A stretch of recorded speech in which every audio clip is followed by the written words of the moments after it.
पिछले एपिसोड में हमने देखा कि कैसे सभी पैरासाइट साइजन चर्च में मिलते हैं और पास्टर उन सभी को मिलकर इंसानों को खत्म करने के उनके मकसद को उन्हें याद दिलाता है। हमें ये भी पता चला कि सुइन इन सभी पैरासाइट से अलग है और इसके बारे में पास्टर और बाकी सब पैरासाइट्स भी जान गए हैं। प्रीवियस एपिसोड्स की एक्सप्लेनेशन का लिंक आपको डिस्क्रिप्शन में मिल जाएगा। Now let's start the third episode of parasite the grey.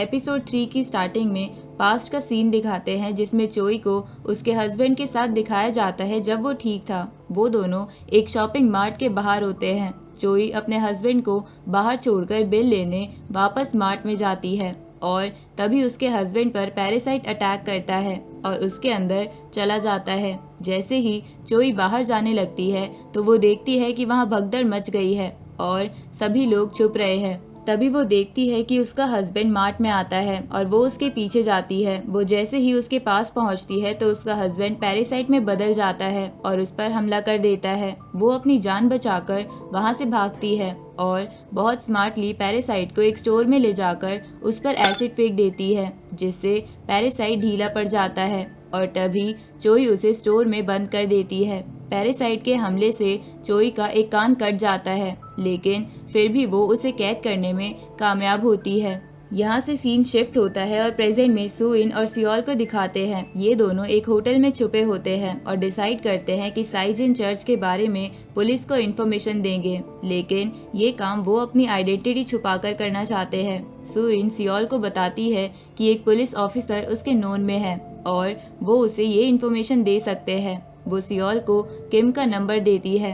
अब सियोल डिटेक्टिव किम को कॉल करके साइजिन चर्च में छुपे पैरासाइट्स के बारे में सारी इन्फॉर्मेशन देता है। वो उसे ये भी बताता है कि उन मॉन्स्टर्स ने वहाँ बहुत सारी डेड बॉडीज को लटका रखा है और इतना बताकर सियोल कॉल डिस्कनेक्ट कर देता है। किम इसके बारे में कैंग से डिस्कस करता है और फिर वो चोई के पास जाता है। चोई पहले किम से सुइन के बारे में पूछती है जिस पर किम उसे बताता है कि वो कल ही सुइन से मिलकर आया है और बहाने से उसने सुइन का बाल भी चेक किया और वो बिल्कुल नॉर्मल है। इसके बाद वो चोई को साइजिन चर्च के बारे में उसे जो इन्फॉर्मेशन मिली है उसके बारे में बताता है और टीम ग्रे और पुलिस टीम साइजिन चर्च पहुंच जाती है। वहां पहुंचकर वो देखते हैं कि पूरा चर्च खाली है लेकिन वो राउंड सिंबल वहां हर जगह बना हुआ है जिससे वो समझ जाते हैं कि पैरासाइट्स यहाँ थे जरूर, पर उनके आने से पहले वहां से भाग गए हैं। वो उस एरिया को सर्च करते हैं और उन्हें स्टोरेज एरिया में बहुत सारी डेड बॉडीज मिलती है। छानबीन के दौरान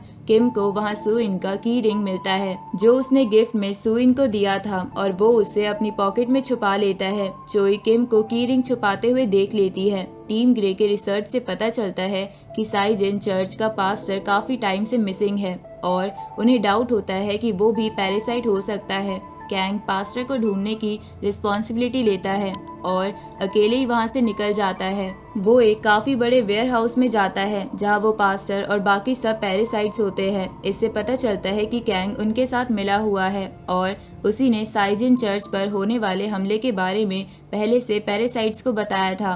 पास्टर कैंग को एक नाइफ देता है जो बिल्कुल उनके टेंटिकल्स जैसा शार्प होता है और वो कैंग को हंटिंग डॉग को मारने का ऑर्डर देता है क्योंकि कोई भी पैरासाइट खुद उसे मारने उसके पास नहीं जा सकता था। दूसरी तरफ किम सुइन को मिलने के लिए बुलाता है और वो लोग एक अबैंडन थीम पार्क में मिलते हैं। चोई किम का पीछा करते हुए वहां पहुंच जाती है। किम सुइन को उसका की रिंग वापस देता है और पूछता है कि वो साइजिन चर्च क्यों गई थी। इतने में वहां चोई आ जाती है और सियोल सुइन के साथ वहां से भागता है। चोई उनका पीछा करती है। सुइन अब हाइदी में बदल गई है और वो सियोल को वहां से भागने के लिए कहती है और खुद चोई का सामना करती है। इतने में चोई की टीम और कैंग भी वहां पहुंच जाते हैं। हाइदी चोई पर हमला करती है और जैसे ही वहां से भागने लगती है टीम ग्रे उसे घेर लेती है और तभी हाइदी वापस सुइन में बदल जाती है और बेहोश हो जाती है। इसी भगदड़ का फायदा उठाकर कैंग छुपकर हंटिंग डॉग को मार देता है और उस नाइफ को छुपा देता है। कैंग वहां से भागकर खुद भी ग्रे टीम के पास पहुंच जाता है। सियोल वहां से भागते हुए ये सब देख लेता है लेकिन वो कुछ ठीक से समझ नहीं पाता। किम ग्रे टीम को सुइन को शूट करने से रोकता है, लेकिन वो उसे बंदी बना लेते हैं। बाहर आने पर चोई और उसकी टीम देखती है कि हंटिंग डॉग को किसी ने मार दिया है। ये देखकर चोई को बहुत गुस्सा आता है और वो हंटिंग डॉग के सर से उस डिवाइस को निकालकर सुइन के सर पर पहना देती है। इसी के साथ ये एपिसोड यहीं खत्म हो जाता है।